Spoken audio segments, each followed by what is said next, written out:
formación, algunos casos de profesión, pero hoy transformamos un poco la sala para poder recibirlos a ustedes y estar más cerca de la comunidad mexicana, que es el objetivo que estamos teniendo a partir de este año. Y los invitamos hoy a este taller sobre resiliencia. No sé si algunos de ustedes saben el término de resiliencia, si no, ahora mismo lo vamos a aclarar. Y este taller surge, primera, porque en los últimos años, bueno, yo acabo de llegar hace pocos meses, pero he estado revisando un poco los temas. Y en los últimos años nos hemos dado cuenta que la comunidad mexicana aquí en Irlanda, sobre todo estudiantes de inglés, se está incrementando de manera muy, muy importante. Por tomar un indicador, vimos la cantidad de mexicanos que están solicitando el PPS, que seguramente todos ustedes lo tienen, porque es un número fundamental para todas las actividades administrativas. Se ha incrementado sustantivamente, como ustedes lo están viendo, en 2007 al año solamente 160 mexicanos solicitaron PPS, y el año pasado 1,403. De acuerdo con el registro de la embajada, sabemos que hay entre 2,000 y 2,200 mexicanos en Irlanda, pero simplemente si vemos los dos últimos años, hoy estamos hablando como de 2,700 solo en los últimos 2 años. La mayoría son estudiantes, tanto de inglés como estudiantes de posgrado. Y este proceso de incremento de la población mexicana aquí en Irlanda, y combinado con diferentes factores como es el clima, la mayor parte de los días no es soleado como hoy tengo un día maravilloso, pero el lunes, bueno, un poco nebuloso, y generalmente el clima de estos países está así, ¿no? No estamos acostumbrados al sol, y pues falta de sol nos genera un proceso ahí complicado nosotros. La parte cultural, la parte económica, no sé si ustedes llegaron por medio de una agencia, pero generalmente lo que dicen las agencias es que cuando vienen a estudiar inglés les dan la visa, el sello 4, entonces pueden trabajar y ganar hasta 10 euros por hora, lo cual traducido a pesos mexicanos, pues es aumento. Entonces es mucho, pero cuando llegamos aquí nos enfrentamos con la realidad de que una renta de un departamento es posible, de un cuarto a lo mejor, pero la mayor parte de nosotros terminamos alquilando pues camas compartidas en cuartos con roomies, ¿no? Entonces es otra presión adicional a la que nos enfrentamos, la parte laboral, que venimos con la esperanza de encontrar trabajo de las profesiones que nosotros tenemos, generalmente pues acabamos trabajando en restaurantes o en alguna actividad de servicios que no es lo que originalmente nos pensamos, y todo esto va generando situaciones de estrés y depresión en nosotros. Y luego, por otro lado, encontramos que es muy fácil aquí conseguir cerveza, casi cada esquina en un pub. Es un tema de salud pública aquí, el alcoholismo. Cada vez hay más acceso a las drogas y eso genera absolutamente un cóctel que a veces termina en situaciones no muy, muy agradables. Por eso y con este ánimo hemos decidido llevar a cabo este taller para poder brindarles a ustedes información que les permita detectar ciertos factores de riesgo y áreas personales de vulnerabilidad para poder determinar qué me está pasando y cómo lo puedo resolver. La idea también es brindarles herramientas para resolver estos problemas. Y para ello, bueno, sobre todo en un ambiente, pues dejando a la familia, ¿no? La vez pasamos sobrinos aquí solos, es difícil encontrar familiares aquí, a veces nos juntamos con algunos amigos, pero la mayor parte del tiempo estamos pues solos, sobre todo aquí. Entonces, con este objetivo y con esta idea, lo que me quiero es invitar al maestro Jaime de la Fuente Estrada a que nos apoye en la impartición de este taller sobre resiliencia. El maestro de la Fuente es, si me permite, Jaime, le voy a dar una breve presentación. Es licenciado en Relaciones Internacionales, maestro en Sistemas Políticos Complejos y maestro en Calidad y Productividad. No se impresionen porque parece muy joven, pero ya tiene mucha experiencia. Es además especialista en temas de género, feminismo, seguridad y violencia. Ha sido o es tallerista certificado en psicología positiva y bienestar. Ha colaborado en distintas instituciones educativas, tanto públicas como privadas, para generar proyectos de desarrollo, tanto para la comunidad estudiantil como otro tipo de comunidades vulnerables. Es conferencista y fundador del Laboratorio de las Comunidades del Estado de Morelos, y ha participado también como tallerista para diferentes partidos políticos en temas de geopolítica y geoestrategia. Además, ha sido docente en TecMilenio, en el sistema TecMilenio de Monterrey, y actualmente se desempeña como director de preparatoria de Tecmilenio Campus Monterrey. Le damos la bienvenida a Jaime. Campus, perdón, Veracruz. Campus Veracruz. Campus Veracruz, perdón, Jaime. Le damos la más cordial bienvenida y pues, estamos aquí. Muchísimas gracias, Jaime. Estamos aquí.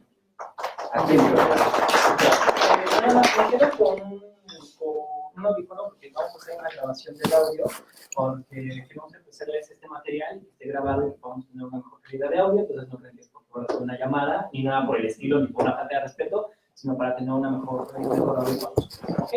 Bueno, vamos a empezar con este tema, lo que es de la resiliencia, pero antes de llegar a la resiliencia vamos a ponernos un poquito en contexto sobre de qué perspectiva lo vamos a tomar, porque la resiliencia ni siquiera es un tema originario de las ciencias sociales. ¿Alguien de aquí es de alguna rama de ciencias sociales?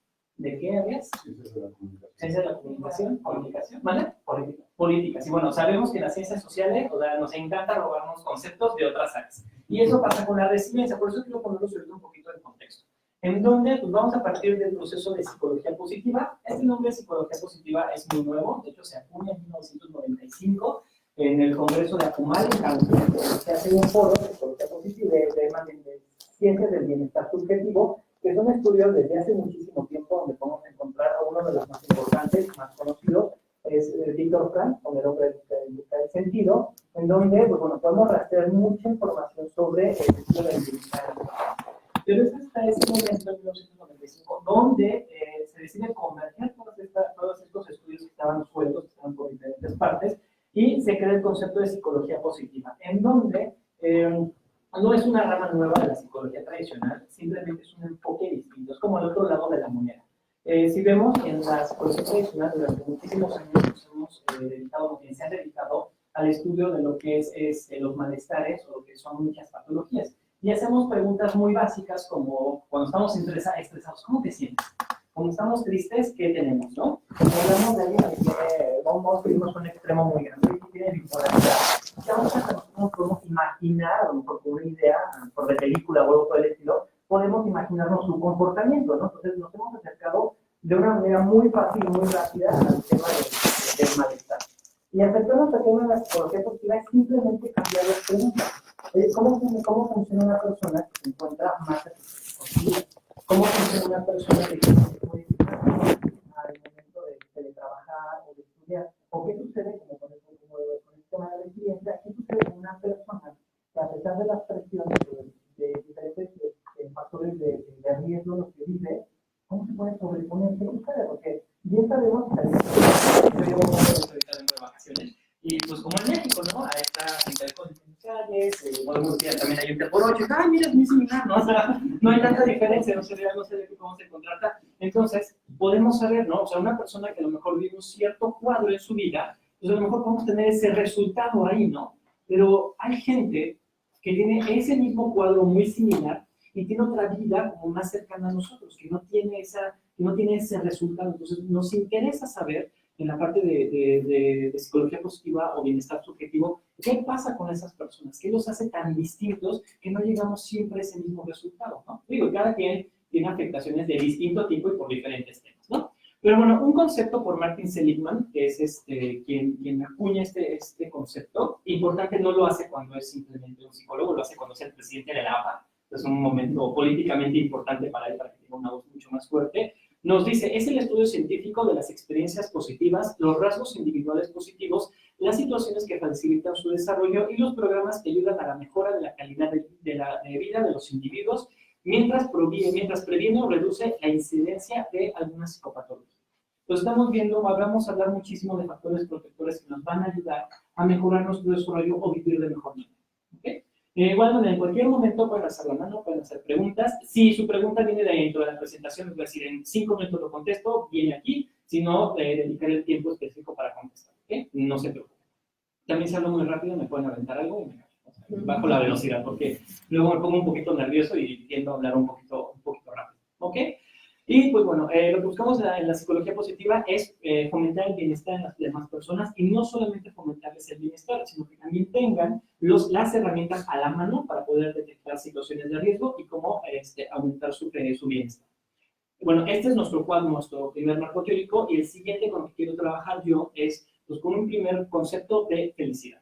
En una definición súper básica, es un estado de ánimo que tiene una persona al momento que está teniendo un gozo o empieza a disfrutar algo, que tiene un placer, ¿ok? Entonces aquí me gustaría preguntarlos, ¿a ustedes qué cosa les causa placer? ¿Cómo que puede ser? Una cerveza. La música, exactamente, ¿qué más? Bailar. Bailar, perfecto. ¿Algo más? Comer chocolate. ¿Algún otro distinto? Leer un libro, Viajar, leer un libro, ver una película, hablar con los hijos, exactamente. Todas estas se podemos reconocer fácilmente que nos da una situación de placer. Y muchas veces, cuando vamos a hablar en felicidad, quiero que empecemos a tomar diferencias porque nos va a ayudar muchísimo a ser más resilientes. Tenemos que ver que esta felicidad, todos los conceptos que ustedes ven, todas las cosas que los hacen felices, que les hacen sentir felicidad, son cuestiones sensoriales. Cuando escucho, cuando veo, cuando como, cuando siento, cuando bebo, son cuestiones sensoriales. Y eso nuestro cuerpo tiene un límite. Una situación de felicidad, dependiendo de la bibliografía que estén revisando, puede durar entre 5 o 22 segundos aproximadamente. Es lo que me dura ese rush de felicidad, ¿no? Entonces, me como el chocolate y durante 5, qué rico chocolate, escucho la llamada y, a lo mejor puede durar más tiempo porque lo voy extendiendo, ¿no? Porque después de ese tiempo, si yo vuelvo a sentir placer porque me acuerdo de la llamada, yo lo estoy haciendo porque para la mente no hay, las emociones son en ese instante, no existen en el futuro, no existen en el pasado, existen en este momento, ¿ok? Y no sé si me crean o no me creen, no sé si quieren hacer un experimento. Vamos a hacer el experimento. Cierren sus ojos, nadie los va a tocar, nadie nada. No pasa nada, cierren sus ojos. Hay cámaras, además. Hay cámaras para que todo, para cualquier cosa, vamos a hacer el tiempo.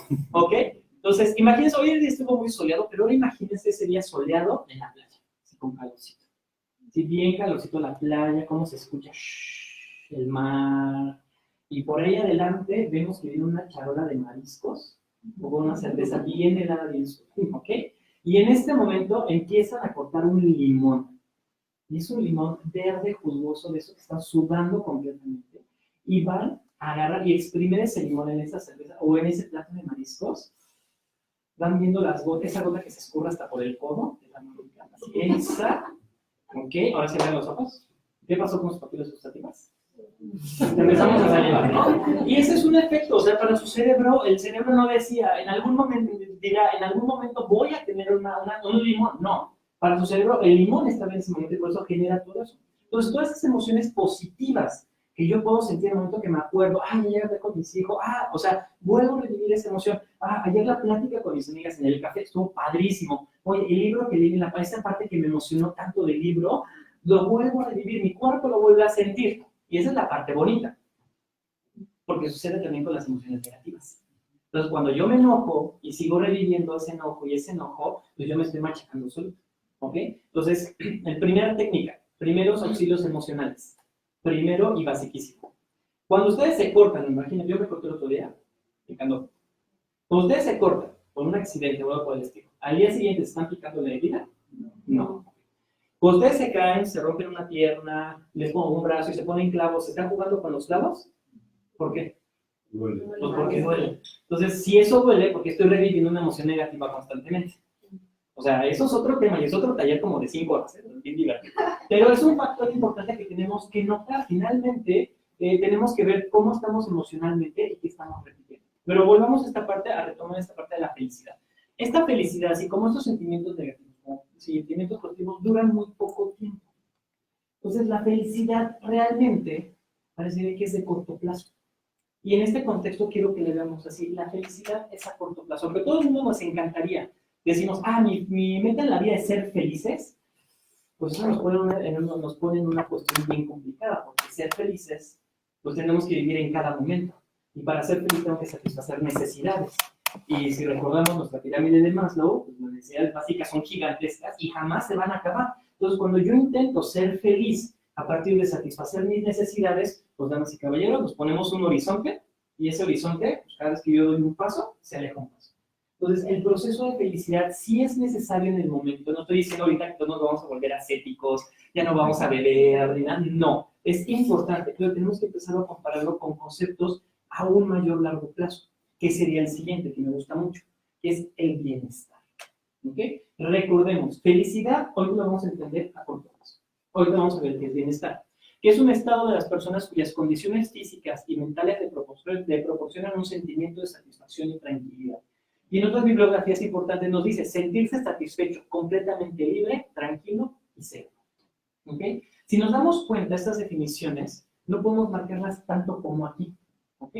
Cuando hablamos de seguridad, hablamos de un contexto muchísimo más amplio. Cuando hablamos de tranquilidad, yo estoy tranquilo y no es un momento que estoy tranquilo. Para que yo esté tranquilo, yo creo que han sucedido diferentes factores, diferentes cosas para llegar a ese momento de tranquilidad. Entonces, así como la felicidad nos habla de un corto plazo, el bienestar nos va a hablar a una cuestión de mayor largo plazo. Podemos decirlo que es felicidad a largo plazo, pero no funciona así, porque nos vamos de felicidad a largo plazo, nos vamos a encontrar con un problema. Que cuando hablamos ya de bienestar y felicidad y entendemos que la felicidad es a corto plazo y el bienestar es a largo plazo, nos sale una paradoja, que es la paradoja de la felicidad, en la cual nos dice, no toda acción o toda decisión que yo tome en este momento para ser feliz, acá, me va a traer bienestar. Y no toda decisión que yo tome en este momento para mi bienestar, ahorita se va a sentir no forzosamente.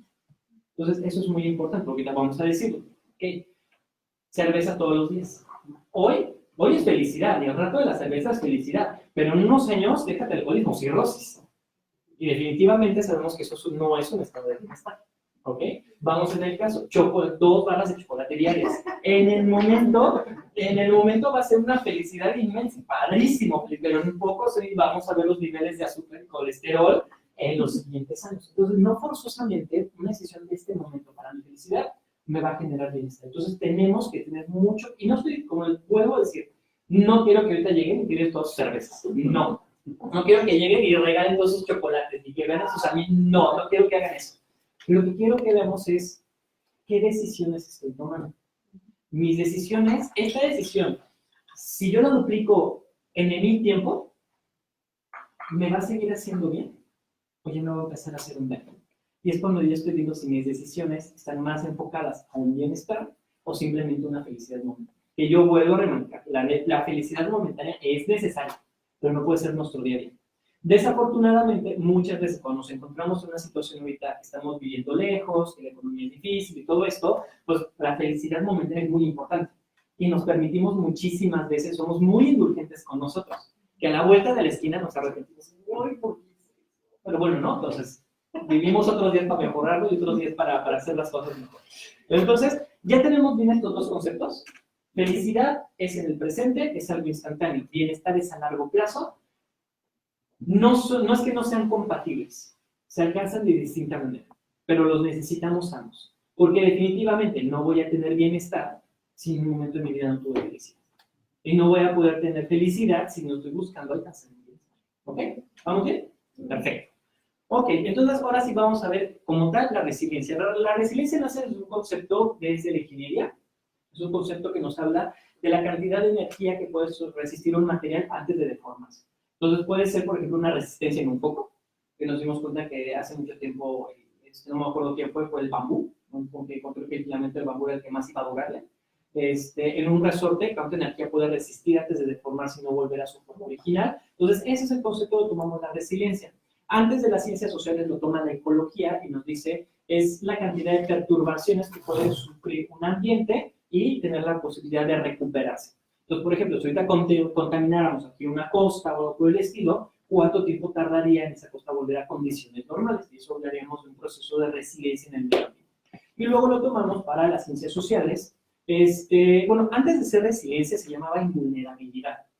Y data de los años 40, 50, cuando se empezó a investigar en la India. Había niños en la India que pues bueno, ahí sabemos desde hace mucho tiempo y hasta estas fechas existe el millón desconocido, el millón invisible, que es 1 millón de personas que mueren día a día por falta de alimentos o atención médica y que no sabemos quiénes son porque ni siquiera están registrados, ¿no? Y eso viene desde hace muchísimo tiempo. Y de este sector de la población nos dimos cuenta que había niños que vivían estas condiciones, pues bueno, terminaban alcoholismo, violencia familiar, delincuencia, etcétera, todas estas perspectivas negativas que podíamos imaginarnos, pero había otro factor, otra cantidad, un pequeño universo de niños que no representaban esas mismas consecuencias, por así decirlo, ¿no? Entonces, en el primer momento pensamos que eran invulnerables a las situaciones. Dijimos, son chicos invulnerables, y fue el primer concepto que manejamos en ciencias sociales. Después ya acercarse más con los chicos y platicar con ellos, vimos que no eran invulnerables. Las situaciones que les causaban malestar emocional, dolor y todo eso, simplemente que tenían otra serie de procesos que amortiguaban esas situaciones y podían tener mejores resultados en su vida. Y fue como llegamos al proceso de resiliencia. Y Tarragona nos dice, es la capacidad de reponerse tras la adversidad, de recuperarse después de vivir experiencias difíciles, dolorosas o traumáticas. Y cuando vamos a hablar de una experiencia difícil, dolorosa o traumática, nuestro cuerpo es resiliente. Todos los seres vivos por sí mismos tienen resiliencia. Entonces, cuando se rompen un dedo, su cuerpo está siendo resiliente porque busca reconstruirse de esa situación dolorosa. Cuando tienen una gripa, es su cuerpo, esa fiebre que les da con la gripa, es su cuerpo siendo resilientes a luchar contra esa crisis que está viviendo. Entonces, cuando hablemos de crisis, no forzosamente tenemos que hablar de un evento gigantesco como algo horrible, sino en nuestro día a día trabajamos con un nivel de resiliencia constante, ¿ok? Entonces, hay situaciones que nos va a pegar más directamente en el nivel de resiliencia y unas cosas que pasa la mosca y como si nada, ¿no? Hay factores que sí pueden ser muchísimo más complicados o delicados para cada uno de nosotros.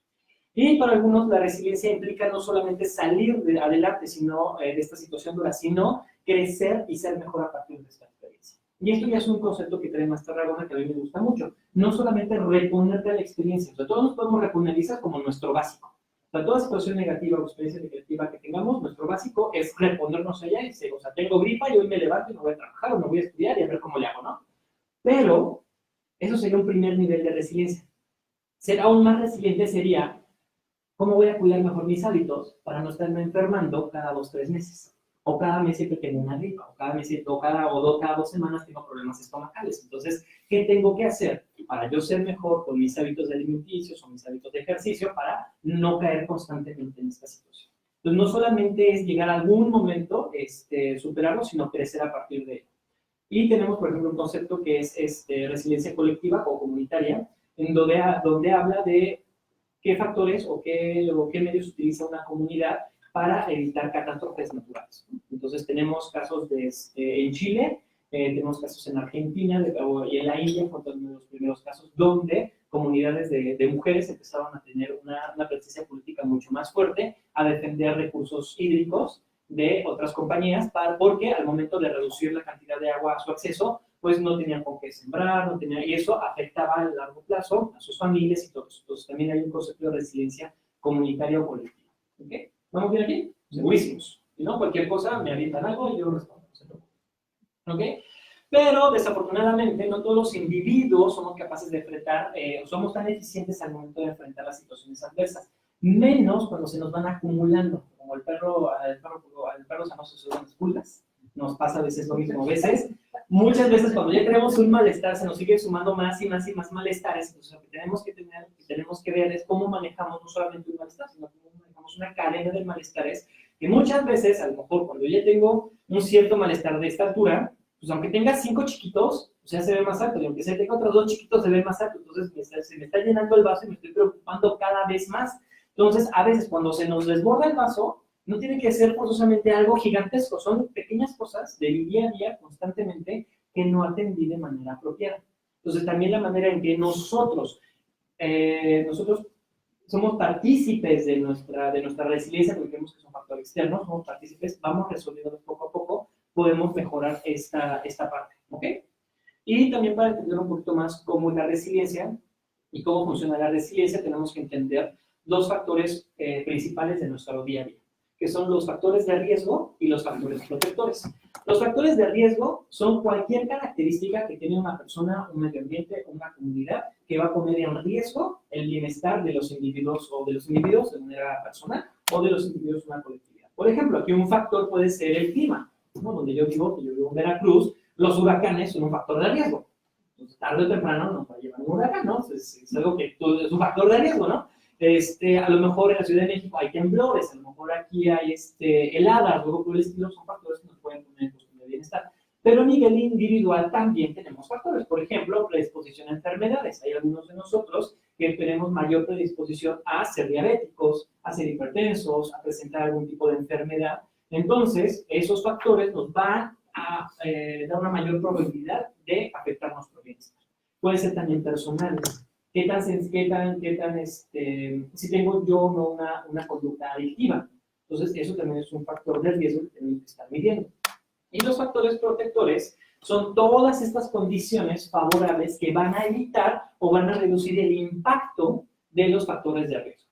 Lo que yo quiero decirles también aquí, que es muy importante, es que el factor de riesgo siempre está. Y esto se llama modelo de riesgo. Cuando ustedes salieron de sus casas, de sus trabajos y vinieron a esta pequeña plática, había un factor de riesgo que ustedes asumieron y les permitió seguir adelante. Eso pasa inconscientemente, automáticamente, y ya sabía, a lo mejor el bus se tarda más, a lo mejor me tropiezo, y todo eso lo asumieron como que no era suficiente riesgo como para no salir, y yo salí, ¿ok? Fíjense que lo curioso, cuando tenemos mayores crisis, es cuando nuestra concepción de riesgo o nuestro esquema de riesgo se ve más afectado. Cuando hay situaciones que yo no había considerado que pudieran suceder. Como por ejemplo, si yo me rompo un pie, digo, no, o sea, es un factor impresionante, ¿no? Porque yo no había considerado que era algo, yo hoy una plática, me voy a caer y voy a romper una cosa. Eso afectaría más mi nivel de resiliencia, ¿ok? Tendría que darme otros recursos para yo poder solucionar, ¿ok? Y los factores protectores, pues toda esta parte que me ayudaría a compensarlos, ¿ok? Y todo esto generó una dinámica constante.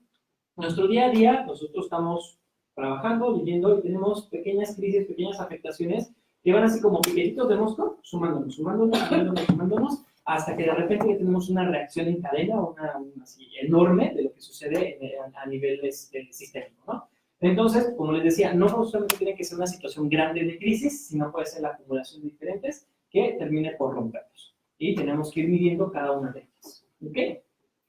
Y, pues bueno, los factores de riesgo, lo que también podemos hacer es dividirlos. Eso es muy importante. Hay factores de riesgo que son externos y hay factores de riesgo que son internos. Entonces, aquí lo que tenemos que tener mucha claridad es que donde nosotros tenemos que trabajar muchísimo más y de manera más eficiente son los factores internos, porque yo tengo completo control sobre ellos. Porque si yo me pongo a trabajar con un factor externo, como por ejemplo el clima, no, pues voy a terminar colgado del cuello. O sea, no hay manera que yo pueda ver la manera en que yo voy a medir que salga hoy más el sol. No hay manera, eso es algo que tenemos que aprender, que tenemos que sumarlo a mi concepción del riesgo, de que a lo mejor voy a vivir 8 meses en la oscuridad, no pasa nada. Y tengo que empezar a enfocar mi trabajo a factores internos, porque luego nos encanta distraernos con los externos. Son bien malos. Como están afuera, creemos que los podemos controlar y no podemos controlarlos y es más difícil y nos frustramos más. Entonces hay que empezar, estos son algunos, son algunos que pusimos, cada uno puede empezar a evaluar cuáles son esos factores externos o internos con los que estamos trabajando. Por ejemplo, internos, la soledad es verdaderamente un factor interno, ¿ok? Aunque a pesar de que nosotros la soledad puede ser un contexto social muy difícil, pues el irme a platicar, irme a un parque, ir a algún lugar, ver gente, nos ayuda a reducir los niveles de la sensación de soledad. Entonces es un factor interno que yo puedo controlar. Por ejemplo, la inseguridad y los temores, hoy te vamos a dar una pequeña técnica de cómo enfrentar esta parte de me siento inseguro, tengo miedo, que muchas veces son nuestras creencias que tenemos sobre ciertas circunstancias. Y eso es un factor interno. Si llega, por ejemplo, si yo voy pasando por aquí por una puerta y se me avienta un perro, pues a lo mejor sí ya no, o sea, puedo tener la inseguridad constante de ya no querer volver a pasar por ahí, ¿no? Aquí no pasa. ¿No, aquí no pasa? No, bueno, sí. A mí todavía me sigue pasando y todavía me corretean, ¿eh? Entonces, mi factor de riesgo todavía incluye perros que te persiguen en la calle, imagínense, ¿no? Entonces, esas inseguridades o temores están dentro de nuestro control. Por ejemplo, esto es uno muy interesante, estábamos platicando lo que decía en esta parte del alcoholismo. Es un factor externo, pero también es un factor interno.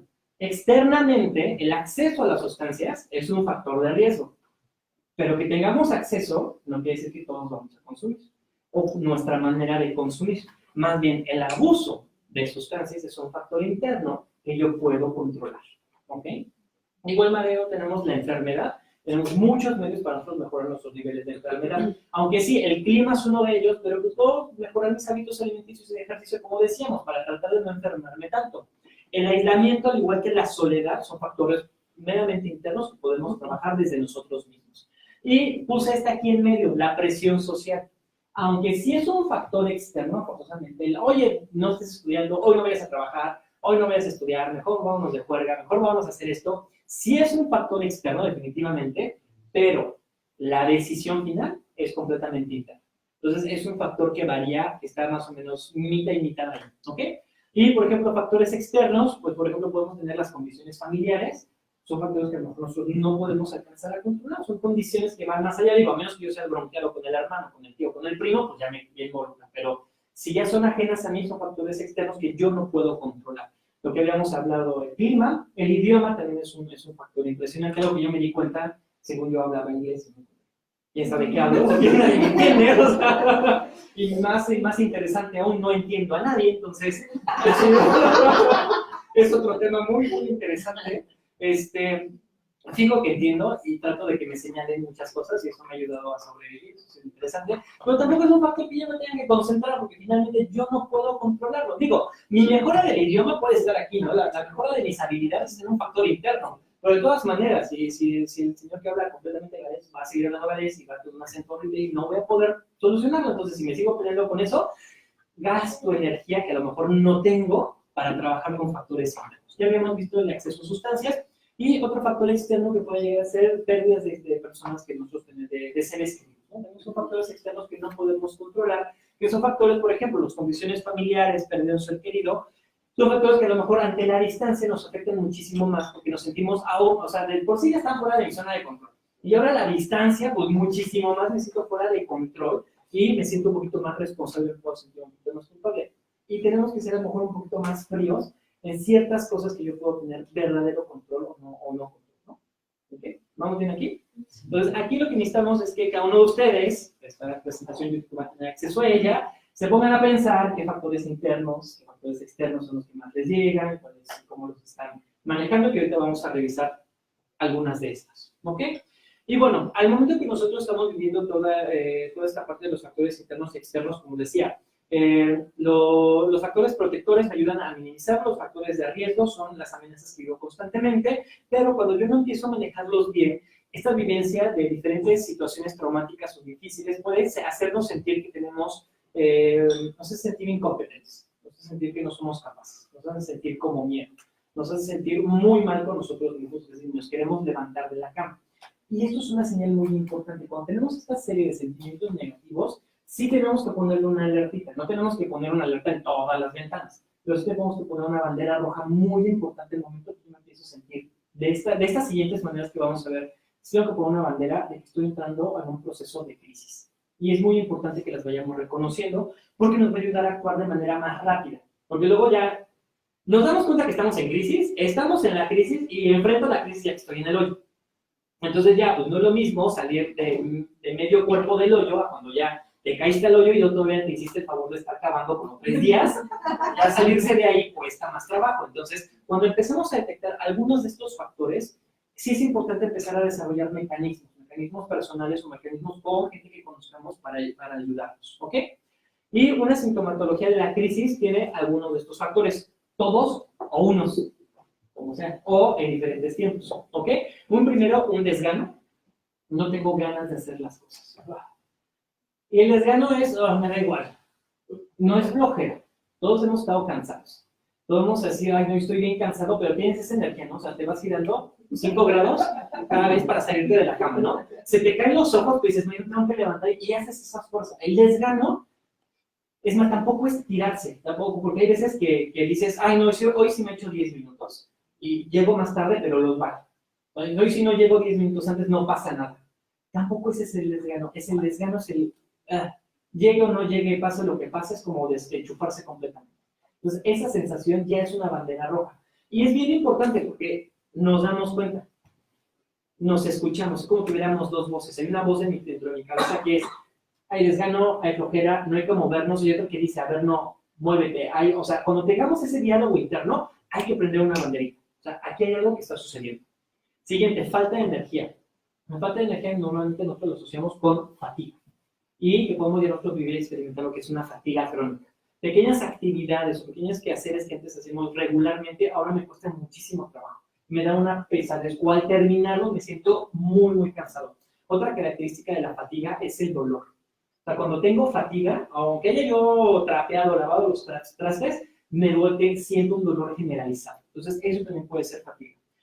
Subir y bajar de peso sin razón aparente y cambios bruscos en esta parte también indican una situación de crisis. aislamientos.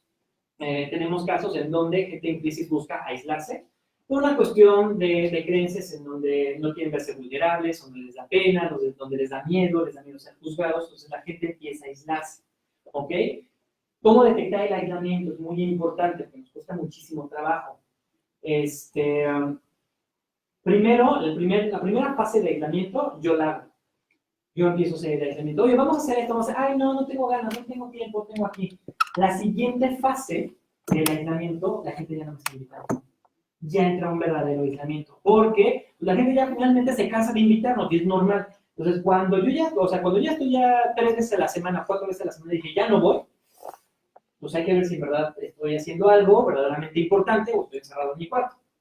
Y ya cuando ya esa gente que habitualmente me llamaba y todo eso, ya no me está llamando, es que esto es una situación más grave de aislamiento.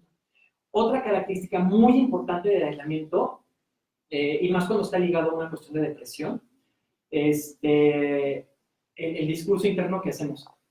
Cuando entre más aislados y más deprimidos estamos, somos mejores en leer las interacciones sociales, somos mucho mejores. O sea, podemos leer mejor ese lenguaje corporal, podemos leer mejor entre líneas, lo hacemos más fácilmente, no es que lo hagamos mejor, lo hacemos más fácilmente, pero somos más catastróficos al hacerlo.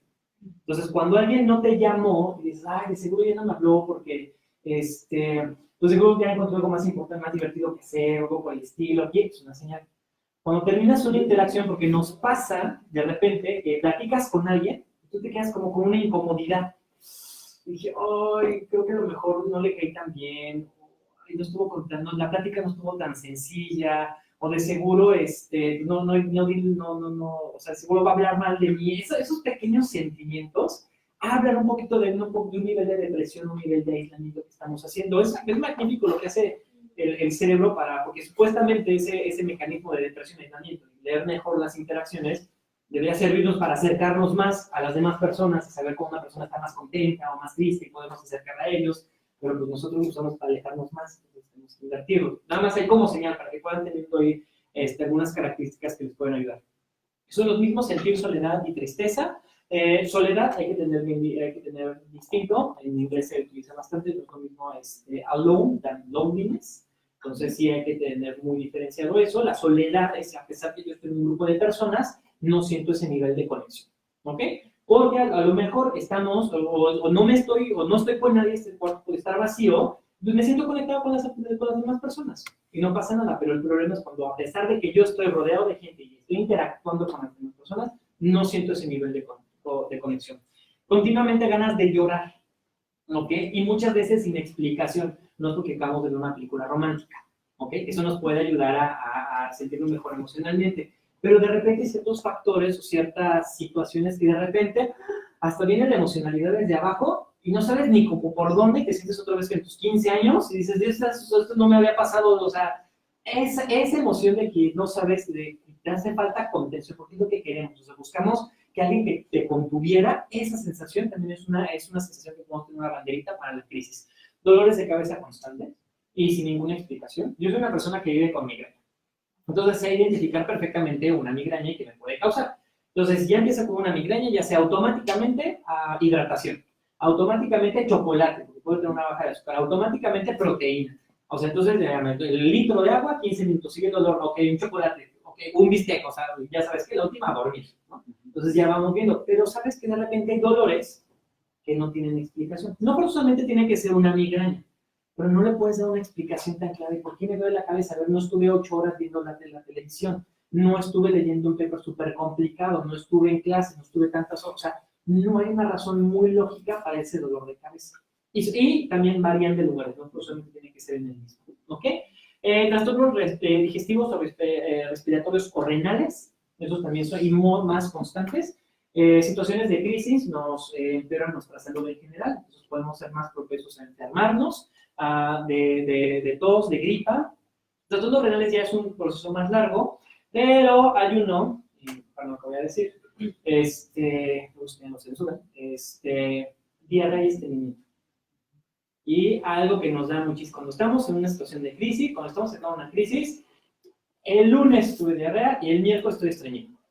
Entonces, no, a ver, no manches, o sea, 2 días de diferencia, o sea, por orden natural las cosas no debería ser así. Entonces, cuando hacemos esos cambios tan rápidos, hay un problema emocional, un problema de tensión que tenemos que atender lo más rápido. Erupciones en la piel, comezones extrañas, no hay un piquete como tal, hay comezón en diferentes partes, son nerviosismos que nos dan, eso también es importante. Necesidad de alcohol o drogas, definitivamente, ¿ok? No es lo mismo las ganas de una cerveza, las ganas de una buena copa de vino ante la necesidad. Ya una cuestión de adicción, y ya cuando hablamos de una adicción, estamos definitivamente en un proceso de crisis. Y estos dos, el sexo sin control, en necesidades de alcohol, lo vamos a hablar como actitudes de riesgo, ¿ok? Que nosotros nos enfrentamos, cada vez nosotros hacemos más actitudes que nos ponen mayor en riesgo. Entonces ya no solamente voy al pub y me tomo una cerveza o una jarra, porque yo no entiendo naturalmente una jarra es como humanamente normal. Una pinta, exactamente, una pinta, pues antes al principio era normal, pero ya han pasado los meses y ahora 8 pintas son lo normal. ¿Ok? En cuestiones de sexo, empezamos a tomar cada vez situaciones más riesgosas de sexo. Por favor, cada cuántas veces un condón, es importante, muy importante, porque son pequeños hábitos que no nos damos cuenta que nos ponen en mayores situaciones de riesgo. ¿Ok? Y reacciones violentas ante situaciones cotidianas. O sea, se nos bota el cajón súper rápido. Situaciones que antes no deberían generarme mayor estrés, llega un día que misteriosamente, hoy sí, reventé. ¿Ok? Y no quiere decir que no pueden pasar malos días. Y que de repente, pues sí, que aquí no me diera ni formato y que me enoje, o sea, no quiere decir que no vaya a pasar eso. Aquí no pasa eso. Pero que pase eso el lunes. Que primero ha sido el formato del lunes. Que el martes haya sido que no pasó el pago de un servicio y algo así. Y el miércoles otra vez, y el jueves otra vez. O sea, que ya haya constantemente picos de mal humor y de reacciones violentas, ya es algo que yo tengo que empezar a revisar. Y yo no puedo perder de vista. ¿Ok? ¿Identificaron algunas? Yo ya vi que sí, no vean a los demás, no vean a nadie, no lo vean a mí. Si ya vi que identificaron algunas, entonces pongan algunas banderitas, empiecen a checarlo. Y lo más sano que podemos hacer en este punto es, por ejemplo, esos aislamientos, esos dolores de cabeza. El trabajo de resiliencia no es un trabajo donde yo pueda entregarles así, sigue este manual, es mucho trabajo. Un diario es bien importante, yo les recomendaría muchísimo llevar un diario. Y si estamos ya en procesos de mayor sentimiento de crisis, de mucho dolor de cabeza, muchos malestares y todo eso, desde que desayuné, cuántas horas dormí y todo eso, van a empezar a notar ciertos hábitos. Y va a llegar un momento que va a decir, sí, con razón, si duermo 3 horas, pues como no voy a estar de malas, ¿no? Entonces vamos a empezar a notar ciertos hábitos que nos van a ayudar a mejorarnos, ¿no? Entonces, el trabajo de resiliencia es constante y entre más sepan de ustedes mismos, primero estos factores de necesidades básicas, más fácil va a ser que ustedes puedan actuar, ¿ok? Entonces aquí pongan algunas banderitas que ustedes crean necesarios. Pero no solamente venimos a hablar de lo feo, también hay cosas positivas dentro de todo esto, en donde tenemos lo que son los factores protectores. Los factores protectores funcionan no solamente a un nivel personal, sino también funcionan a nivel de políticas públicas, a nivel comunitario, a nivel familia, amigos, etcétera, etcétera.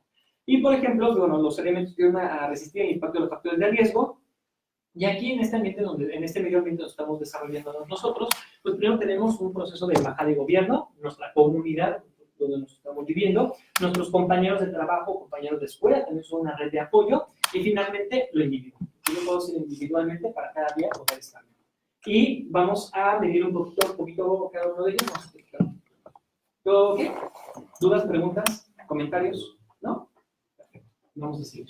Y decir, no va hablando muy rápido. Igual también. Si voy muy rápido, también dice pon el freno o algo por el estilo. De igual manera, ahí sigue habiendo cafecito, agua, sigan tomando, no pasa nada. ¿Ok? Y bueno, a nivel de políticas públicas tenemos, por ejemplo, la embajada y el gobierno, en donde tenemos programas de prevención. Por ejemplo, para la Secretaría tenemos la ventanilla de salud mental, talleres y pláticas como estos que estamos ofreciendo el día de hoy. A nivel comunitario tenemos actividades culturales como muestras gastronómicas, artes plásticas, cine, danzas regionales, entre otras actividades que desde la embajada se pueden promover. Tenemos asesoría y difusión de información, protección consular, difusión de la página web y redes sociales, asesoría sobre la situación migratoria y estatus legal en alguna situación de detención, que son factores que nos van a ayudar. Y ya a nivel gobierno, del gobierno, por ejemplo, de Irlanda, pues vamos a tener programas preventivos, programas de seguridad, acceso a trabajo digno, acceso a seguridad social y búsqueda de condiciones de igualdad y de equidad. ¿Okay? Entonces son pequeños factores que en algún momento cuando nos sentimos en crisis, los olvidamos y esas cosas no existen, pero tenemos que siempre tenerlos en la mente. A ver, Por muy mal que me sienta, siempre hay una ventanilla en la cual a lo mejor por 3 clics, 4 clics, puedo llegar a que alguien me escuche. O a lo mejor una llamada telefónica. Si hoy me siento aislado y no quiero platicar con nadie, al menos que me salga del parque a ver escuintes correr y perros pasear, puedo utilizar. Entonces, tenemos que echarle fuerza para poder trabajar con ellos.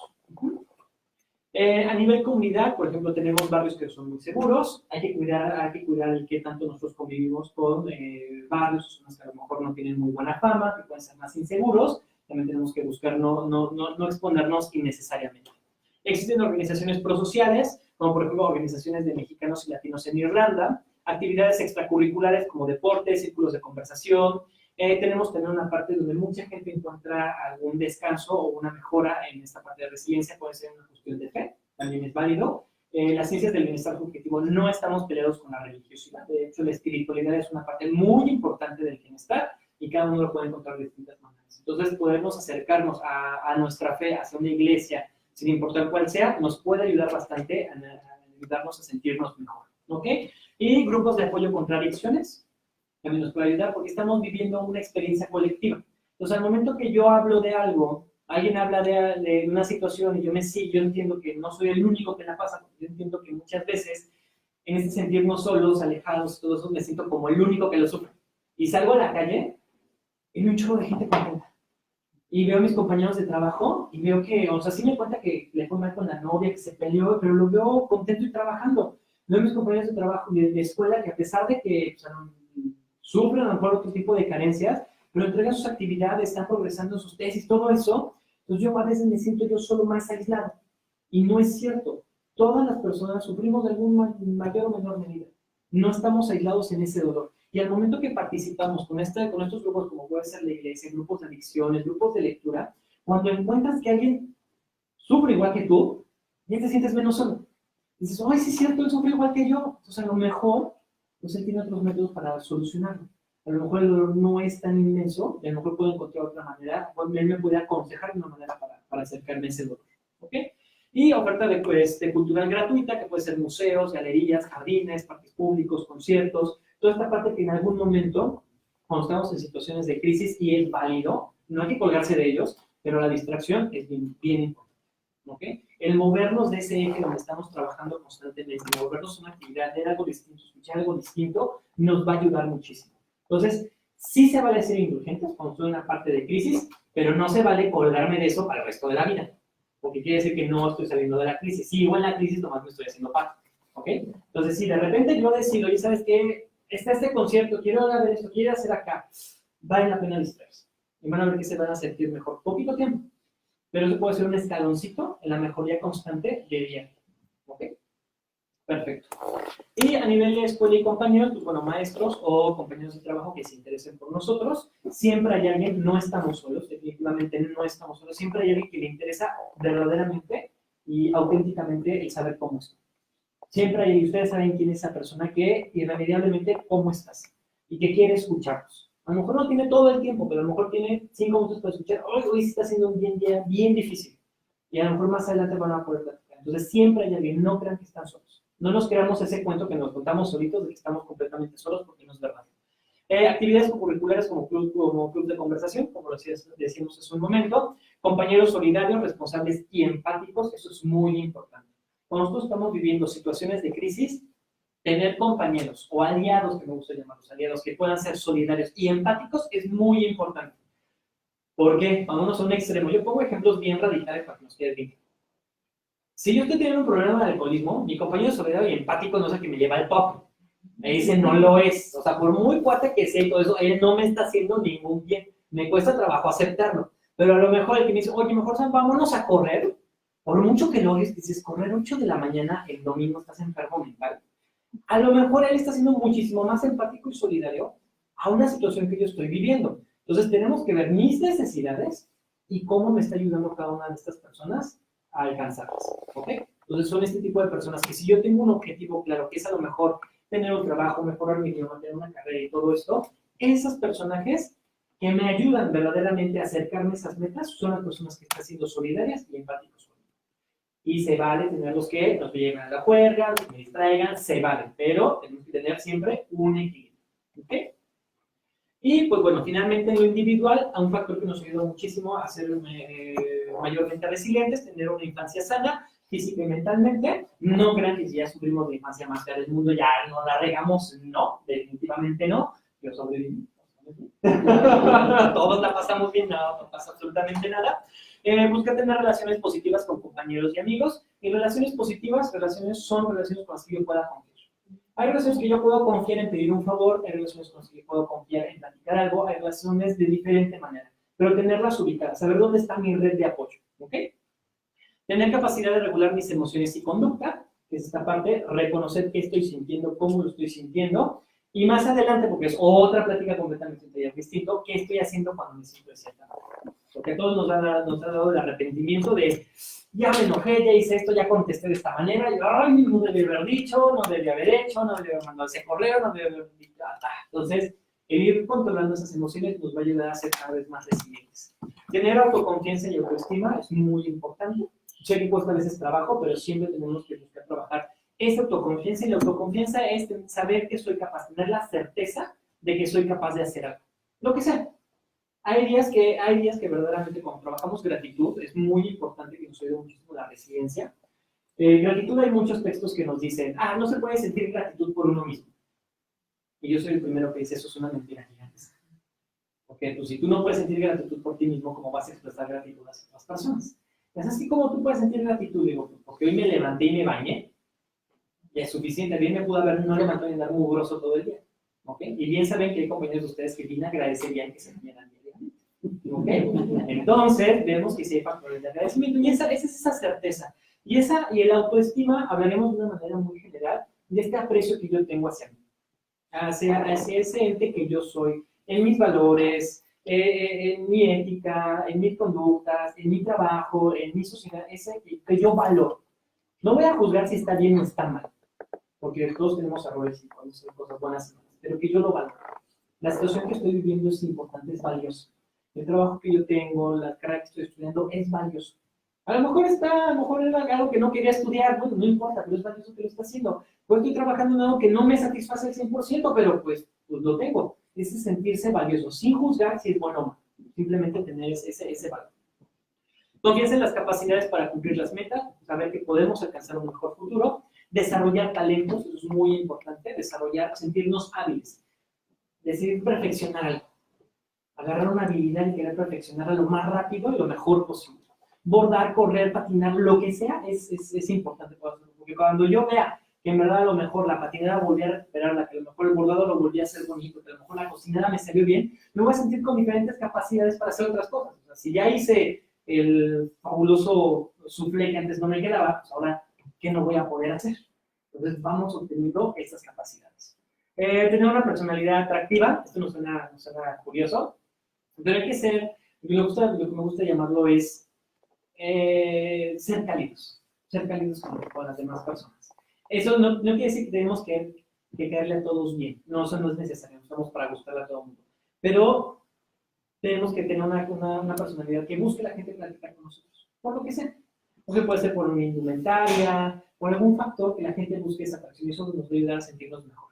Sentirnos reconocidos por nosotros mismos y por nuestros seres cercanos, tener habilidades intelectuales y una capacidad de resolver problemas. ¿Okay? Cada problema que ustedes han tenido es un logro que ustedes tienen. Ustedes están aquí, a pesar de muchísimos problemas que pudieron haber pasado, ustedes están aquí. Entonces quiere decir que han logrado resolver una cantidad infinita o inimaginable de problemas. Ustedes saben cuáles son. Y lo pueden volver a hacer. Y si los volvieran a poner en la misma situación, podrían volver a solucionar. No quiere decir eso, y por lo tanto no quiere decir que más en los problemas que vienen en el futuro no los van a poder resolver. De hecho, van a poder resolverlos más fácil. Y entre problemas más grandes yo tengo, mejores habilidades yo puedo desarrollar. Entonces, en algún momento dicen algunos textos de bienestar, la felicidad está en resolver problemas. Simplemente hay que tener buenos problemas, que valga la pena resolverlos y valga la pena echárselos. ¿Ok? Y, pues bueno, ahorita vamos a llegar casi ahorita a una pausa. Simplemente vamos a hablar un poquito en el dónde estoy. ¿Qué tan resiliente me siento? Entonces, en dos etapas. Primero te vamos a hacer una pequeña encuesta. Y luego después te van a llevar a ustedes una reflexión. Y, pues bueno, los voy leyendo. Les vamos a pasar esta encuesta. En donde viene qué tantas veces se han sentido aislados, confundidos con respecto a las expectativas, confianza en sus capacidades, dudas sobre el futuro, no sentirse con incentivos hacia mejorar, qué tan deprimidos han sentido, cuántas veces sienten miedo, que no sienten habilidades o carencia para el trabajo, para el estudio, qué tan esporádicas son mis interacciones sociales, qué tanto miedo siento o que una persona me quiere hacer daño y qué tanto me siento capaz de cumplir mis compromisos. Entonces es una pequeña hojita más para que la llenen, completamente anónima, pero simplemente para que lo vean y lo podamos ver en un papelito. ¿Okay? Y tomamos ahorita lo que lo contestan 10 minutitos para que podamos ir al baño, estirar las piernas o lo que sea necesario. Hay plumas ahí atrás y acá también. Si alguien ¿sí?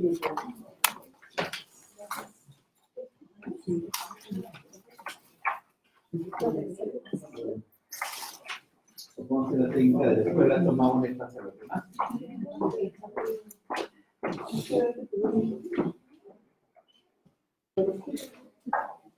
¿Qué mató?